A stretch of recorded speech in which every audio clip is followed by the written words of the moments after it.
नमस्कार, बहुत बहुत स्वागत है आपका। मैं हूं आपके साथ ऋतु ज्ञानवानी। आप देख रहे हैं न्यूज़ 18 का डिजिटल प्लेटफॉर्म। बांग्लादेश पिछले साल अगस्त से ही अस्थिर बना हुआ है। इन 10 महीनों में बांग्लादेश ने बहुत कुछ देखा, बहुत कुछ झेला। बांग्लादेश के लिए आज का दिन भी अहम था।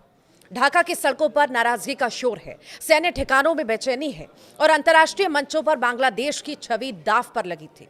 अंतरिम सरकार के प्रमुख मोहम्मद यूनुस, जमात ए इस्लामी और बीएनपी नेताओं से मुलाकात के बाद ये करीब करीब साफ हो गया कि यूनुस अभी इस्तीफा नहीं देने वाले हैं और अभी बांग्लादेश को वही संभालेंगे। इस बातचीत के राजनीतिक उथल पुथल की संभावना पर फिलहाल रोक लग गई है।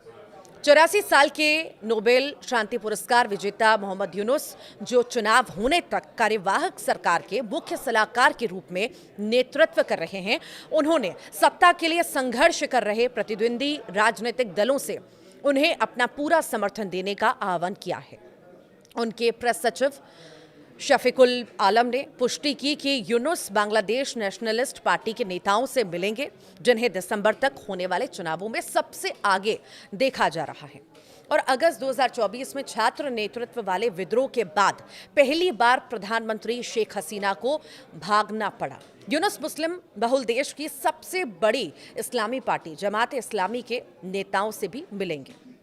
यूनुस दबाव की रणनीति का उपयोग करके जो है सत्ता में बने रहने की कोशिश भी कर रहे हैं। उनके समर्थक राष्ट्रव्यापी चुनावों के खिलाफ रैली भी कर रहे हैं। राजधानी ढाका में पोस्टर लगाए गए हैं जिनमें पहले सुधार, बाद में चुनाव और 5 साल तक यूनुस को सत्ता में बनाए रखने की मांग की गई है। नोबेल पुरस्कार विजेता को पिछले साल शेख हसीना के सत्ता से बाहर होने के बाद बनी अंतरिम सरकार का मुख्य सलाहकार नियुक्त किया गया था। यह अस्थायी व्यवस्था चुनावों तक चलने वाली थी, लेकिन आलोचकों का दावा है कि अब वो चुनावों का सामना किए बिना सत्ता में बने रहने की कोशिश कर रहे हैं। यूनुस ने बार बार चुनावों की घोषणा करने से परहेज किया और कथित तौर पर प्रस्तावित रोहिंग्या कॉरिडोर पर राजनीतिक और सैन्य प्रतिरोध के बीच इस्तीफे की धमकी दी है, जिसके बारे में उनके आलोचकों का दावा है कि इसे संयुक्त राज्य अमेरिका का समर्थन जो है प्राप्त है। इससे देश के राजनीतिक परिदृश्य में उथल पुथल मच गई। उनके समर्थकों ने आज ढाका में मार्च फॉर यूनुस नामक एक रैली की योजना भी बनाई थी।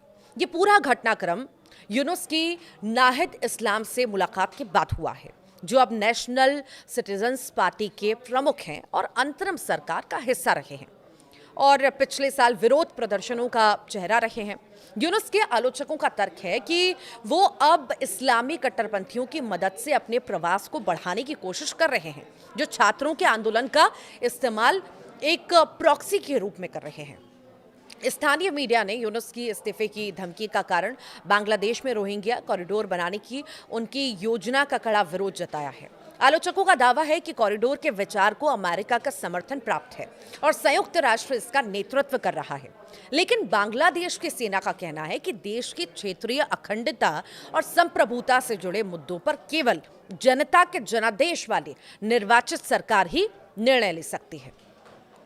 सेना प्रमुख जनरल वकरुज्जमान ने सेना के अधिकारियों के साथ बातचीत के दौरान इस विचार का मजाक उड़ाया और इसे खूनी कॉरिडोर करार दे दिया।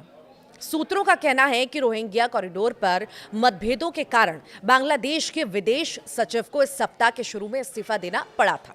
इससे पता चलता है कि यूनुस अब खुद को घिरा हुआ पा रहे हैं और उन पर आरोप लग रहे हैं कि वे विदेशी खिलाड़ियों के इशारे पर काम कर रहे हैं। यूनुस सेना असंतुलन सेना द्वारा चुनावों के लिए किए जा रहे जोरदार दबाव से उभरता है। सेना प्रमुख ने कहा है कि दिसंबर तक मतदान हो जाना चाहिए, जिससे यूसुफ के लिए सत्ता में बने रहना मुश्किल हो जाएगा। हसीना की धुरविरोधी खालिदा जिया की अगुवाई वाली बांग्लादेश नेशनलिस्ट पार्टी तटस्थ रुख अपनाए हुए है। हालांकि वो नहीं चाहती थी कि यूनुस इस्तीफा दे, लेकिन उसने दिसंबर तक चुनाव कराने की मांग की है। उसका तर्क है कि अंतरिम सरकार का काम चुनाव होने तक अस्थायी रूप से शासन करना है।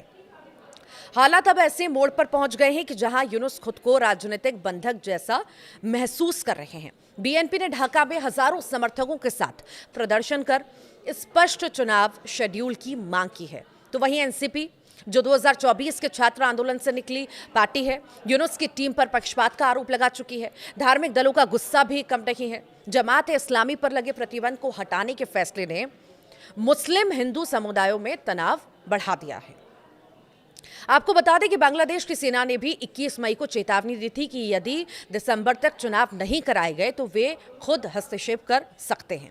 सेना प्रमुख जनरल वकर उस जमान ने यूनुस के विदेश नीति विकल्पों खासतौर से म्यांमार के रखाइन क्षेत्रों को लेकर दिए गए प्रस्ताव पर भी आपत्ति जताई थी। यूनुस इस्तीफा देते तो सबसे बड़ा संकट नेतृत्व का होता। बांग्लादेश की अंतरिम सत्ता कौन संभालेगा और क्या नया नेतृत्व सभी गुटों को साथ ला पाएगा? तो वहीं अब यूनुस बने रहेंगे तो उन्हें विपक्ष, सेना और आम जनता सभी की अपेक्षाओं को संतुलित करना होगा। बीएनपी और एनसीपी जैसे दल मानते हैं कि अब उनका बने रहना बांग्लादेश के लोकतांत्रिक भविष्य के लिए नुकसानदेह हो सकता है।